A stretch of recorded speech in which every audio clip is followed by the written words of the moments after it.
Scott Parker should have seen one of his stars punished after a baffling decision during Burnley's 2-0 win over Leeds United.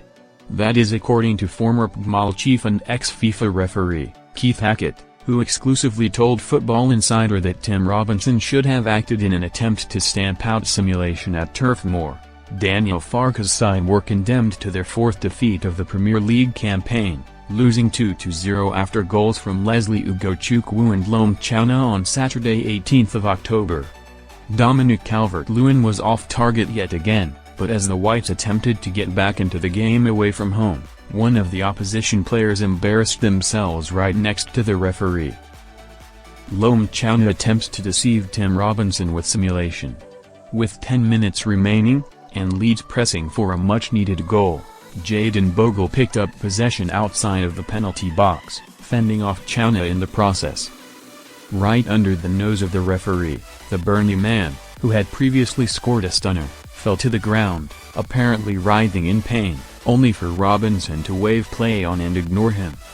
Sadly for Farke, his team could not make the most of the situation, but after rewatching the previous clash, it was clear that Chouna had gone to ground deliberately, trying to stop Leeds' attack.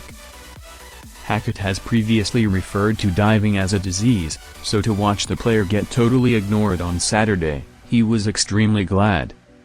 However, further action could have been taken. Keith Hackett wants further punishment for Burnley ace. Speaking exclusively to Football Insider, the former referee said, "I think there's been a discussion between referees in recent weeks because, what I'm recognizing, is when players go to ground, rather than instantly stopping play, referees are making a judgment. They want to keep the game going. The classic was with Virgil van Dijk elbowed his own teammate, but Michael Oliver concentrated on the attack. I'm seeing a shift from referees. Tim Robinson is in a great position, and the player goes to ground too easily, so he just totally ignores it. He doesn't even wave on. It is amusing, but ultimately, either this is a route to stop simulation or stoppages, or the other route is Tim Robinson, thinking this was an act to deceive, it should be a card.